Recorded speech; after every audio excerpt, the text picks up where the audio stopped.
வாழ்க வளமுடன். இந்த பதவி இழப்பு அப்படின்லாம் யாருக்கு ஏற்படும் அப்படின்னு பார்க்கலாம்.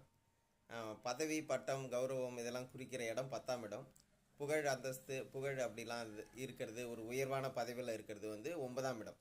அப்போ இந்த 9ஆம் அதிபதி 10ஆம் அதிபதி லக்கணத்துக்கு 6, 8, 12 மறைஞ்சி 9ஆம் அதிபதி அப்படி இல்லைன்னா 10ஆம் அதிபதி லக்கணத்துக்கு 6, 8, 12 மறைஞ்சி கோச்சார குரு லக்கணத்துக்கோ அப்படி இல்லைன்னா ராசிக்கோ 10ல் வர்ற காலகட்டத்தில் கண்டிப்பாக அவங்களுக்கு பதவி இழப்பு ஏற்படும்.